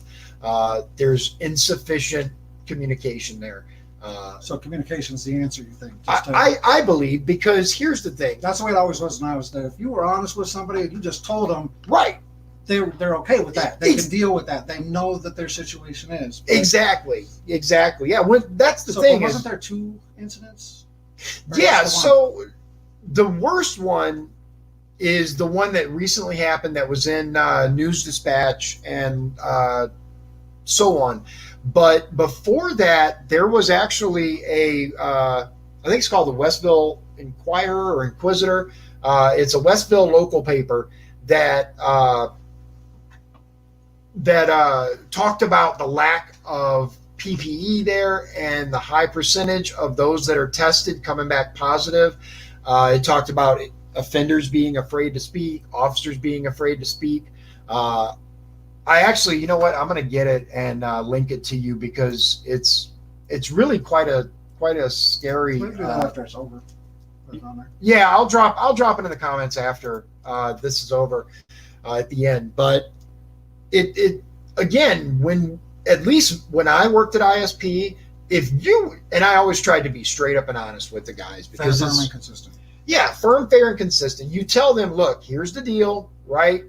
I'm not going to string you along. You know, I can't do that, or this or that. It is what it is. They understand that. They know that things are the way they are. But if there's a constant fear there, an aura of secrecy, it's going to blow. Like, it's going to blow. In the Westville Inquirer or whatever it is article, I don't remember which one it is. It might even be something else. I know it's Westville. They talk about another incident that happened where it was much less serious than this. There was just, a little bit of rowdiness. And we've seen there's kind of sometimes things happen and there's just there's no way to predict it. A guy just snaps. But in general, we've seen the buildup. You can feel it. You can feel it. Yeah. Yeah. You can feel it. You can look and be like, oh, something's going to happen. Right. At that point, you have to start making intelligent, informed decisions about what you're going to do. And I fear stop that from happening. Yeah, to stop that from happening. And I think communication goes a long way. My understanding, based on the article, is that the offenders and officers are not being told anything. They're just being left in the dark. That's nothing new. Exactly. Yeah, it's nothing new. It's the way it works. I've said before, the biggest issue with the prison was the aura of secrecy, the fact that you couldn't say anything for fear of retribution.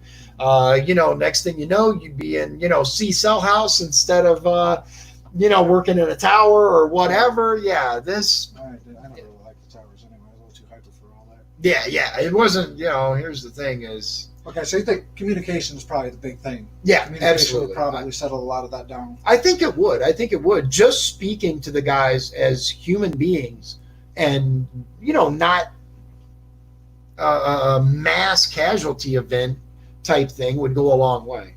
Okay. As individuals, I should say. Not they speak to them as humans, but as individuals capable of intelligent and rational thought, I think it would go a long way. Okay, so there's a lot of people that think the limiting occupants inside a store is kind of pointless. Reason being is because they say if somebody coughs, this stuff could stay in the air for however long. It's droplet transferred. Right. Me, I'm bad. I'll wear a mask if I have to, but I refuse to run scared.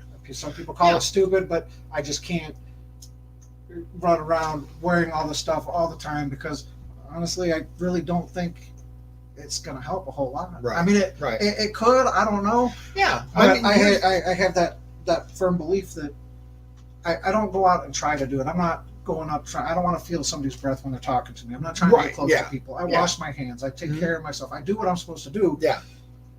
So I have this feeling that if I'm going to get it, I'm supposed to get it. Yeah. So when we come off this lockdown, or the stay-at-home order, we'll call it. Yeah. I don't want to refer to it as a lockdown because. So we come off this order, right, and we go back to work. We can't wear a mask for the rest of our life. It's always going to be here. Right. I wash my hands. I keep myself clean. I was just joking about not showering for like a week to ensure social distance. That was a joke. Right. I know. But I could still get it from droplets, and that's going to go on forever. So yeah. Limiting the occupants inside a store. Like I had to go to Costco today. I went to Costco this morning, And Right. it didn't take long because they were Yeah. letting in like 20 people at a time. And as 20 people came out, 20 people went in. And, you Right. know, they kept a constant flow. So it didn't really take a whole long time. But the line was all the way down the side of the building. And, you know, and I was like, oh, man. Yeah. But everybody inside, they're still practicing social distancing. They're still doing their thing. So Right. why? I mean, I now they can't let 5,000 people in there because Right, everybody right. was shoulder to shoulder. Mm. But if there's only like, you know, they're allowing X amount of people per square foot. Right. Right. So, I mean, how would you address that? You know, so here I am saying, man, I think this is stupid. What do you Right. think? Yeah. I don't think this is doing nothing. What do you think? Right. You know? I don't think that there's anything wrong per se with a maximum occupancy, especially to start with, right? I think that's going to go a long way toward. But the maximum occupancy is, say, 1 per every 3 square feet, or Right, 5 right. square feet, or something like that. Yeah. So the store like Costco, 9 times out of 10, you go out there, you'll be in the store, you'll bump into probably 16 people getting down the first aisle. Right. You're in line for, you know, I mean, they do Yeah. pretty good. They're pretty Yeah. fast, but you're still in line for a while. You know, Right. the line's all the way down the first aisle. A lot of people. Yeah. Okay, I'm not saying that, but Right. you know, like they got it right now. It's like I went to Walmart one day and it probably took me 20 minutes to get inside. One came out, one went in. Right. And you go in and it's like a ghost town. Yeah. Yeah. They're only allowed so many people per square foot. And it's a huge distance, like that they factor in, you know, massive like size, you know, one person per. I forget what the exact is, but you're right. When you go in, it's like nothing, right? It's like there's nobody right. around. But so we know though that it's not. We're not getting close to people, Mhm. but we know that somebody could have coughed and there's droplets in the air. So it really doesn't matter. Is Right. what I'm saying. So Yeah. you got me standing there saying, you know what, this is dumb. Mhm. We need to get rid of this because I got, you know, I'm on my way to work. I got to Right. stop on my way to work to grab something for lunch, but I got to wait for a half hour. That means I got to Right. leave a half hour earlier. Yeah. And I work a 12-hour shift. I got about a 35, 40-minute Right. both ways. Yeah. So that's already like 16 hours. Mhm. Now I got to make a half-hour stop to grab something to eat on my way in. Right. You know, and that's kind of crazy. So Yeah. now here I am. I'm like, dude, we got to do something about this. What are you going to do? Right. You're my congressman. I start with you. What are you going to do? Right. Well, that's the thing is there are going to be people that believe that, and there are going to be those people that are the exact opposite. That are And I get that, but Yeah. I'm here right now saying, what Right. are you going to do for me? You're Yeah. my congressman. You're working for me right now because I'm the one here talking to you. right. What are you going to do? Yeah. How are you going to approach that? Right. How are you going to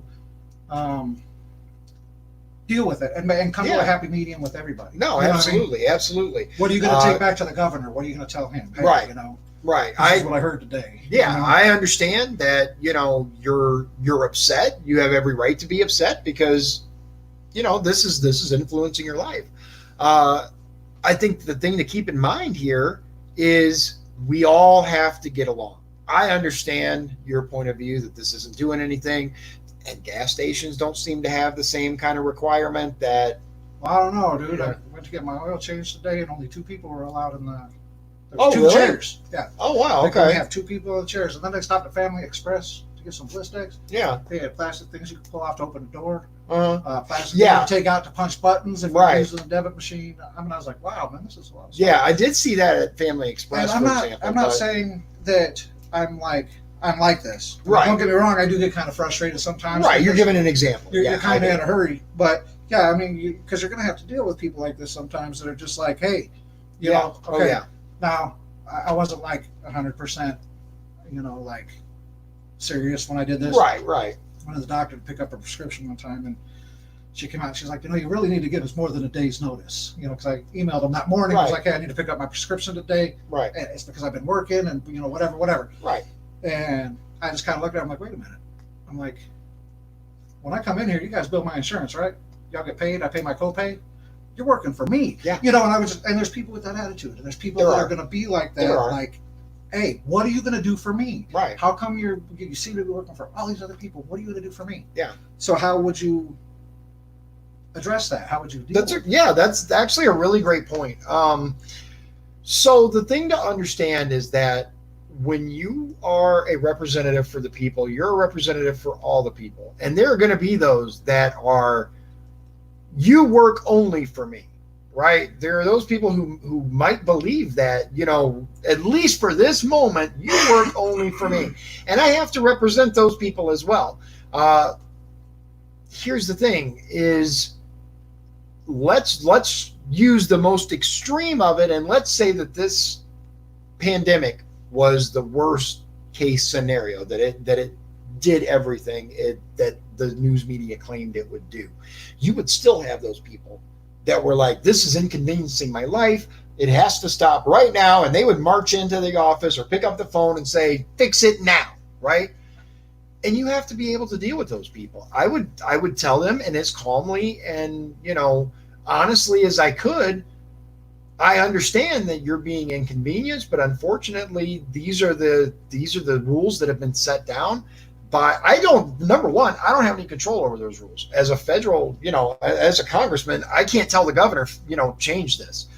But what I can do is I understand your concern.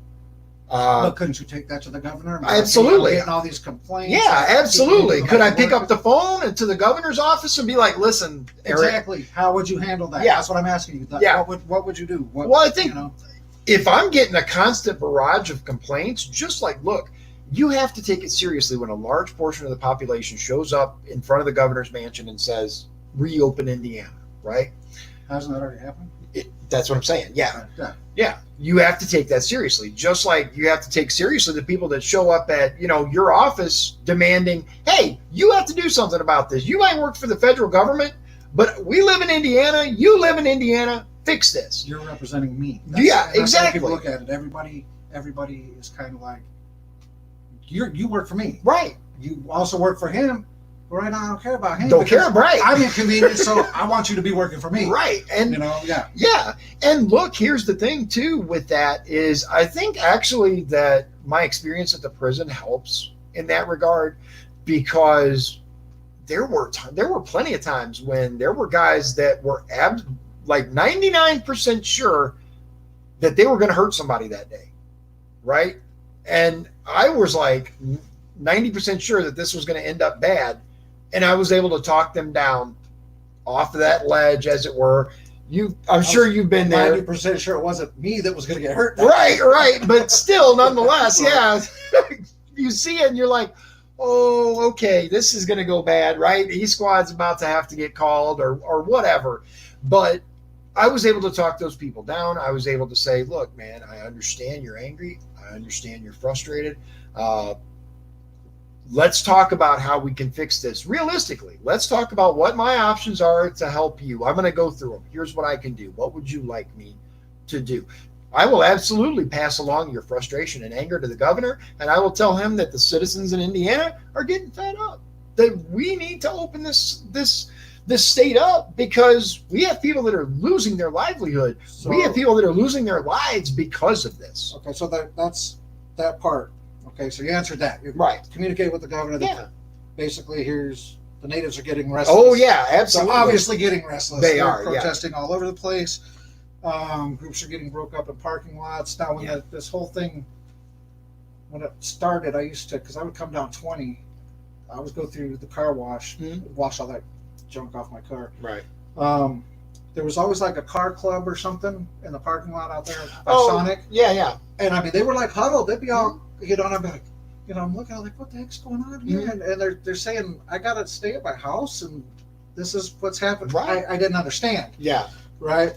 And they're just obviously doing it blatantly. Right. They're like, I know I'm not supposed to be doing this, but I'm doing it anyway. You're telling me to social distance. Check this out. I'm hugging my brother right here, Yep. And that's, it's cool. That's what they want to do. But so they're breaking groups like that up. I read about the case in Mishawaka, and then I saw that it wasn't true, not 100% either way. They just ran everybody out, put barricades up, not letting anybody hang out. But people are getting, they're getting restless. Yeah. They're tired. Some people like to be home. Me, in my case, I got me and 2 cats. Yeah. Right. My personal life is my phone. Yeah. That's it. I get tired of looking at it. Yeah. So maybe I could catch some Netflix, or something. I don't know, but it's getting to the point now. This is like my second or third time. Our schedule works funny, so I'm scheduled out for a week. this is like the second or third week Right. that it was just all just essential.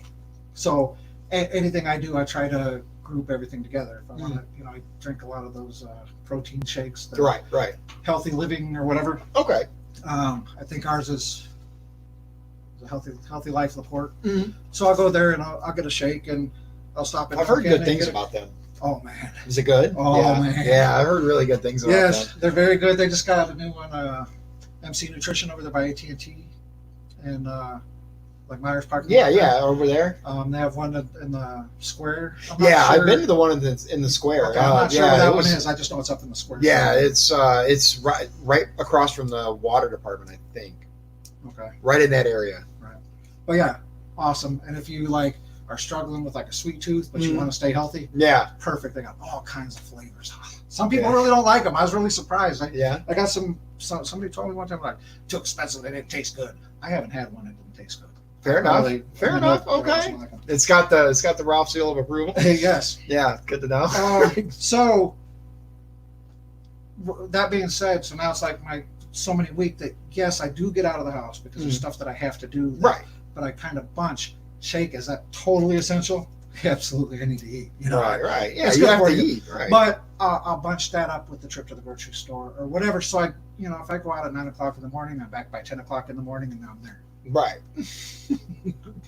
Yeah.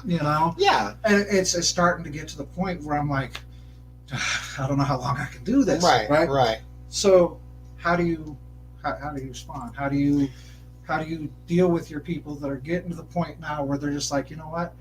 It's like you said, a lot of people going to McDonald's now. Right. A lot of people just doing stuff now, and they're like, it's almost like they're taking it into their own hands. Yeah. They're like, I'm going to do what I'm going to do. Forget you guys and what you say. Well, bear in mind too that the reason that all these stores were told to stop selling, essential items or to, limit the number of people is because we had people in the middle of the night wandering Walmart or in the middle of the day wandering Walmart because they were bored. Right? They weren't going to shop. They were just going to wander. I understand, even though I don't really agree with the, we're going to block off the coloring department because that's not essential. We're going to, all we're going to sell is food. Right. I get that because then people are going in, getting what they need and getting out. They're not browsing around. Do I think it's right? No, but I understand it. Yeah. Same.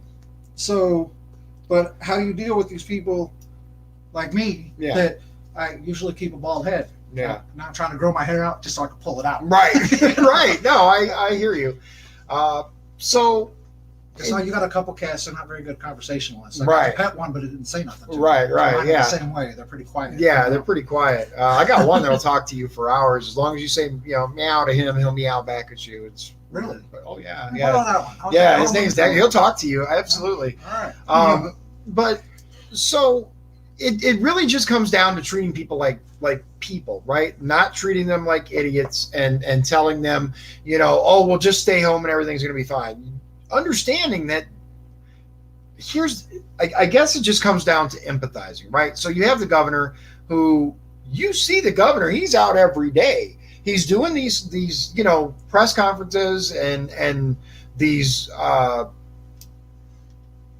informational live streams, and he's surrounded by people. When you're doing and these, not just the governor, but other people that are just packed in like sardines, for example, and they're telling you, hey, go socially distance yourself, but we're okay. We're not wearing masks. We're not, keeping a distance. Every single day we're doing this, but you have to be forced to, to stay in. That's what people are tired of, right? That's what people are getting sick of, is being treated like they're less than. You're kind of off the subject. Sorry, you're probably running. What time is it? Yeah, we're 1:48. Okay. I mean, I don't care about time. I just don't want to keep people if they're, you know what I mean? Yeah. So the question is more or less, how do you deal with the people that are having these problems? Right. How do you mediate between them and the governor? How do you respond to their problem? Like, I'm going nuts, man. What are you going to do for me? You know what I mean? I mean, really though, it just comes down to, I can relay their problems, but as a member of Congress, I mean, I can again, I can relay their information, I can calm them down, I can talk to them, but I represent them on a federal level, not a state level. So it's kind of hard to say that I can make something happen with the governor, because I can't. I can, call his office and be like, hey, the natives are getting restless, they're angry, but I can't make him do anything. I can't, Right, but we're supposed to be able to call you to solve these problems. Yeah, So absolutely. That's what I'm asking you. Basically, is I call you with this problem. What are you going to do? My whole idea is I'm Yeah. just trying to share stuff that you can Right, let people right. know. Hey, look, this is how I would handle this. This Right. is how I'd handle that. Yeah, I know there's not a whole lot you can do with Yeah, a lot of this. yeah. But it's just like kind of like how would you respond? What Right. I call you, but like, dude, I'm bored. Right. I'm really bored. I really need to get out of here. I'm tired of drawing on the wall. Whatever. Right. I got to get out and do something. Yeah. Would you call the governor and be like, hey, man, why don't we open up parks? As long as they keep That- distances. Yeah, for one thing. You know what I mean? Stuff Yeah. like that. Yeah, You know? like for example, Indiana State Parks, right? Initially they were like, oh yeah, we're going to leave them open. And then they decided they were going to shut down all the outdoor gun ranges, which I was not happy about. Because like it's literally set up for social distancing. That's I mean, it's already there. But Well, you have to. yeah, well, that's what I'm saying. It's a Like, gun it was just stupid. So I would absolutely, like, if I was the rep at that point, I would absolutely be calling the governor or the Parks Department or whoever made that decision and being like, look, there's already going to be a massive number of issues of people that, need something to do. And let's face it, sunlight's good for you. Exercise is good for you. It's all good for you. Some people just like to shoot. You don't want to leave them at home with them. Right. Yeah. Yeah. I mean, that's right. Yeah. All right, so I'm going to close up really for me. Does anybody else ask any Okay. questions, or is it just me jabbering? 'Cause No, they're pretty much just, listening. Just and, commenting. Yeah. Commenting and stuff. So, how would you begin to get things back to normal? What steps would you take to get people back to work? The governor says, all right, guys, I want federal help. Yeah. You know? Okay. So Yeah. now you got to deal with your people, your community, and you got to come up with some kind of plan to get everybody back to work, get them back to work safely, whatever that is. Right. Make Right. sure nobody gets sick, I guess. I don't Yeah. know. Yeah. So first of all, from the beginning of this, I would have had staff looking into what we can do, right? How can we more easily transition back to work from the beginning of it? And we have to have additional testing, I believe, especially in areas like the prison, because no matter, yes, those areas are closed off, they're independent, but they affect their communities because these correctional officers come and go. They go home, they go to stores, they go to all of that. We need to have that. I think it's important to understand what the boundaries are between, federal and state. If the governor, called my office and was like, hey, I need federal help, then absolutely, because our goal is to get back to normal. Let's get him, federal, testing equipment, test kits, swabs, all the things that he needs. I'd have been on that already, because Isn't like federal and state kind of like commissioned and non-commissioned. You Kind go of. in there, tell him. No, I'm joking. Yeah, no. Right. If only, right? If only. If that's the way it was, I think things would be a lot easier getting things done. Now, as far as agencies, like the federal agencies believe that way. Like the FBI thinks that they're over everybody else. We see that over and over.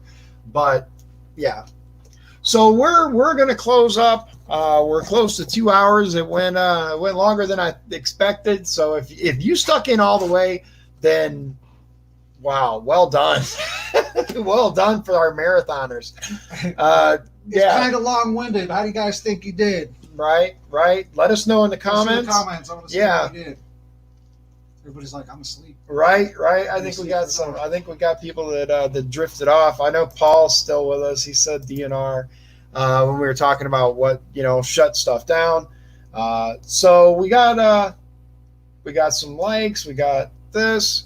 I appreciate it. A lot of the videos are getting watched after after people get off of work and stuff like that. So and videos like this, yeah, we're still on. Oh, I thought you closed it already. No, not yet. Playing with my phone. Right, that's fine.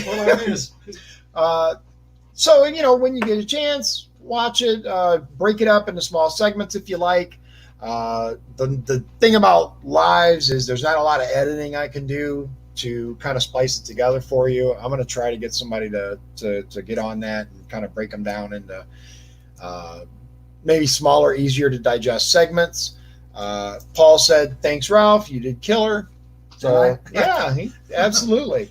So again, thank you very much for coming out. You gotta do this again, appreciate, yeah, absolutely. I think we got a lot covered. Once I started warming up a little bit, like right at first, I've never done anything like this before, so I was kind of yeah. Well, that's that's how my son is. Both of them they were really nervous about the whole camera thing and being on camera and all of that. My oldest, he had to have his guinea pig, right, to help keep him calm. He gets anxious, but once you get into it, you kind of you tend to forget it's there. You're just like having a conversation and look, there's a light, right? Yeah. No, absolutely, and it's a very good question. Paul said he loved the questions, hard hitter. So again, thanks everybody, especially if you stuck it out to the end. I appreciate it. I even had a hard time, just so you guys know. Right. I meant to have the ticker going, and I actually got involved in the questions and answering the questions. So we'll let those put those on there for a second. Quick. Okay, yeah. I almost forgot. One more question. Yeah. Which Democratic candidate would you endorse? Ooh, that's a good question. Yes, and that came from somebody. That's why I was like, because I didn't have it on my list. Yeah. That was sent to me, so I didn't, So here's the thing, right? The only one I think at this point, realistically, that I would even consider putting an endorsement behind, Democrat, right? Mm-hmm. The only one that I could even consider at this point, knowing what I know about each candidate, is probably Frank Mervan. Just because as a township trustee, he did actually help people. A lot of these other people, their motives are in question. What Democratic opponent do you have the most respect for? Is actually Frank how it was Mervan. worded. Yeah. So I mean, kind of the same thing. Yeah. I mean, if I had to endorse, somebody on the other side, but I would say Frank Mervan. But I will say this though, I lost a lot of respect for the man after he pulled his endorsement approval of Joe Biden after people spoke up, right? I mentioned that in a video earlier. I said the one thing that we need is someone who's willing to stick by. If you made a mistake, if you regretted doing that, then say so. Say, you know what? I didn't realize this would be such a controversial issue. Maybe I'm not going to vote for him or whatever. But when you say, oh, yeah, this guy's great, I can't wait to vote for him, blah, blah, blah, blah, blah. And then when people go, yo, this guy's mentally deficient, he's this, he's that. And you go, your response is to delete your post and go, well, it wasn't exactly an endorsement. Then I kind of lost some. Not that he cares what I think about him, but didn't you tell me one time that he was? Never mind. Okay, no, it's fine. Frank Mervan is the one that was endorsed by the USW. He also has. Picture. Let me get out the way. Yeah, no, I'm just saying he has nothing to do with that. He's not, he's just a guy who happens to work there. But and I disagreed with that. I publicly stated why I disagreed with it, but it's ultimately up to them, right? And it just comes down to him being for Medicare for all, which I feel would be a detriment to the union workers who worked so hard for the insurance that they have. I don't think it's a positive. I don't think it's a positive thing. I don't think it would work out well. It's just what it comes down to. So you could go even further than that.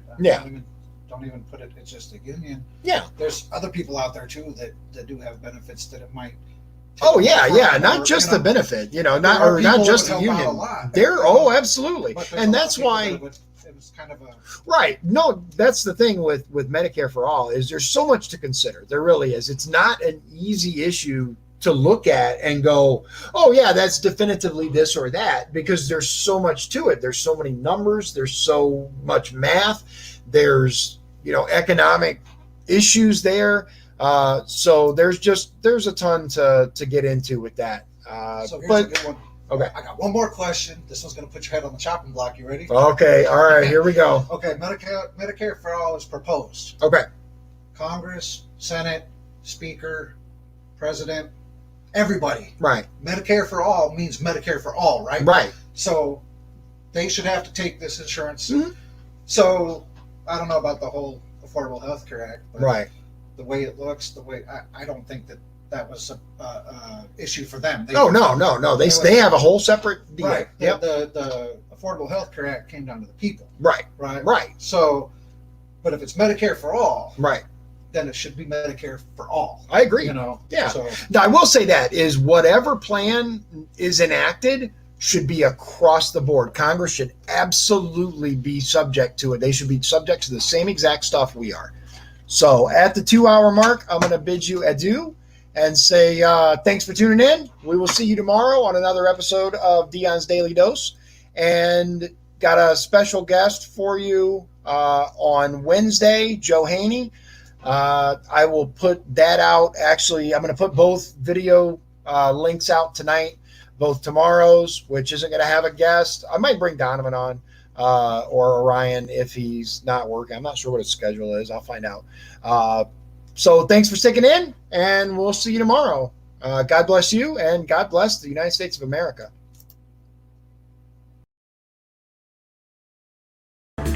If you'd like to support the show, please visit our Patreon at patreon.com/Dion's Daily Dose. This has been Dion's Daily Dose, hosted by Dion Bergeron. Executive producers Sean Holgram and Michael Beebe. Copyright 2020. Dion's Daily Dose, all rights reserved.